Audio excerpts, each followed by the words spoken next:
friends are late, so I thought I would sit down and film another Sea Glass 101 video. I'm going to let you know what beaches are best, time of the day, that sort of thing. So when you're searching for a sea glass beach, you are not looking for a pristine beach. You're not looking for a touristy beach. The best beaches are going to be your out-of-the-way, unkept beaches. The more rocks a beach has, the better.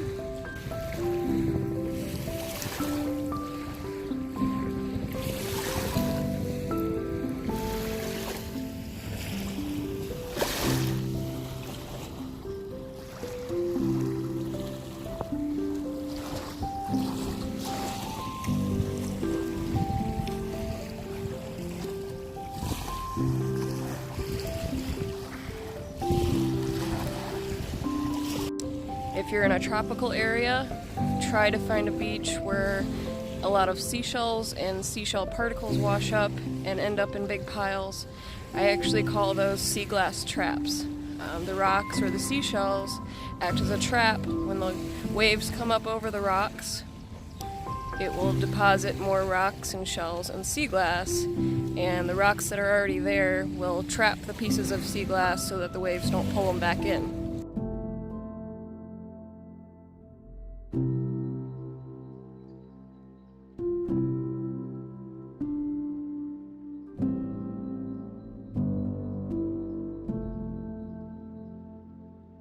So, my beach and all of the beaches I go to are very rocky. You're always going to find a line of rocks, and you can tell where the tide's been on another day.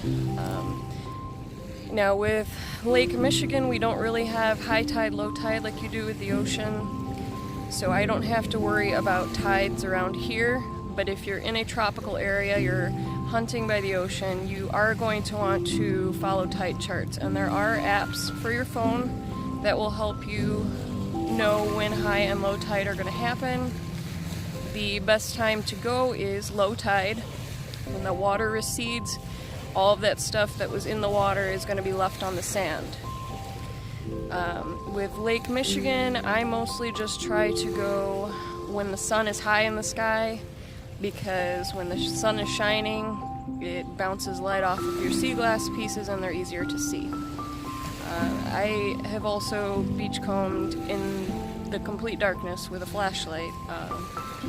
That's just kind of something I did for fun, and since I've been beachcombing so long, it added a different level of difficulty for me.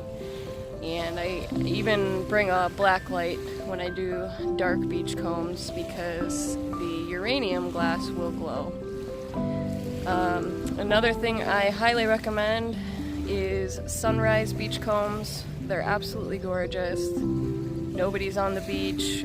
It's quiet. It's beautiful. So it's definitely an experience that I recommend just for some solace and meditation.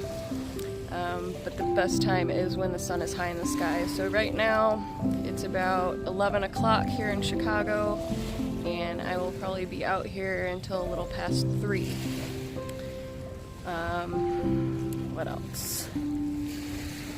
So the reason you don't want clean touristy beaches is cities usually come through and maintain those. They're going to use big raking machines to go through and remove trash and to make the sand smooth.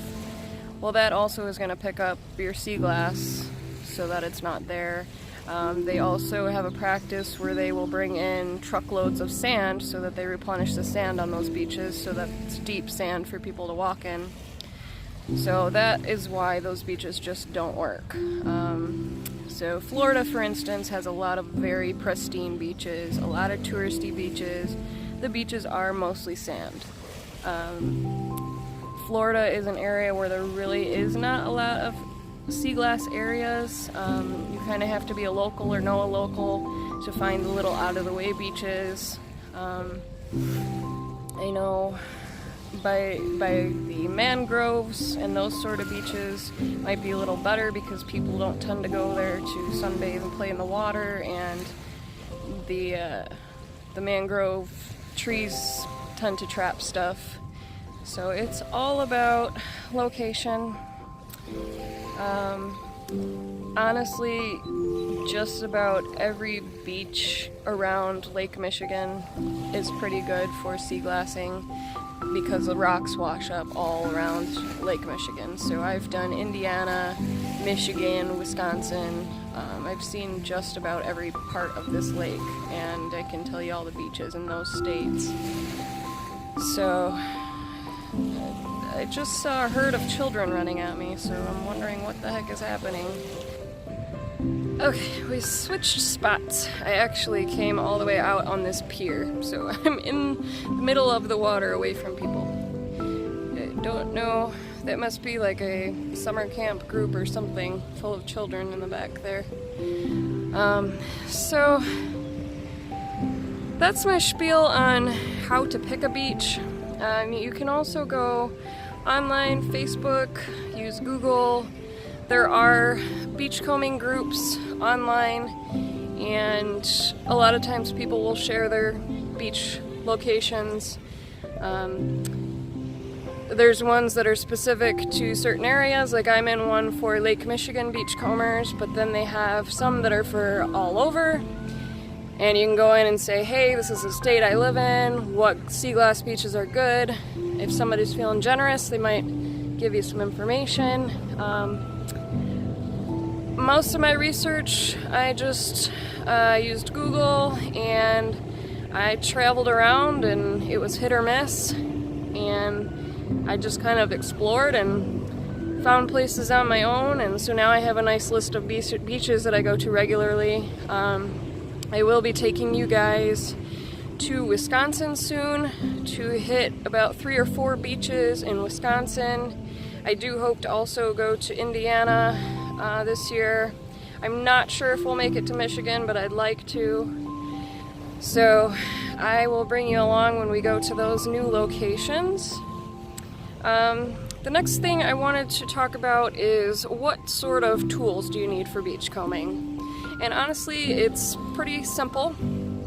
I always have a backpack on me. Everything I want or need for my day at the beach, I just have on my back.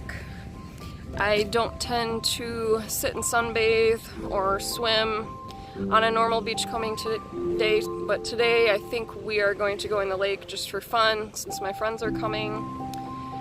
So I normally just pack food, drink, and then things like hand sanitizer, Kleenex. I do carry pepper spray and a knife because I am a woman and being out here alone can be dangerous, so I am armed in case something should happen. The other thing that I recommend is a tiny rake that you can easily carry with you. You don't always have to walk and grab sea glass off the top of the rocks. You can sit down and you can use your rake and you can dig through the piles of rocks that have been deposited. And honestly, those piles of rocks are hiding a lot of really great things. So if you want to rest and just sit down in one spot and rake, you might be surprised what you find. Like especially when I go to Wisconsin where the marbles wash up, a lot of times those marbles are going to be in the piles of rocks and you are going to have to dig for them. So having a little rake or even a tiny gardening shovel, something to get through those rocks. Trying to think what else. Obviously sunblock is a must, especially for me because I'm a redhead, so I've always got that. You also want a container to put your sea glass in while you're walking. I've now gone hands-free thanks to my sister. I got this lovely little mermaid print bag, and it's got a strap that goes around the belt loop of my pants. So I'm just hanging that off my pants today, and I just put my sea glass in there as I find it. You can do Ziploc bags, you can do old juice containers that have handles on them, you can do fanny packs, you can do any kind of bag, maybe a shoulder bag, really anything. I've seen people use cups, whatever is easiest for you. And I honestly prefer if people don't use things like Ziplocs just because it creates more garbage. So if you can recycle a container and use it every time, that's best. I'm a mermaid, so I have to say things like that because keeping our waterways clean is important to me. I have a deep love for the ocean and the lakes and all of the wildlife in them, so it is my job to remind people to preserve the beauty that we have around us. I think that is my spiel for what beaches to pick and what tools you need. So I just wanted to give you that little bit, and I'm going to wait for my friends and do some beach combing. And then you'll see that vlog and my sea glass haul I might tack onto this or another Sea Glass 101. So I will see you later.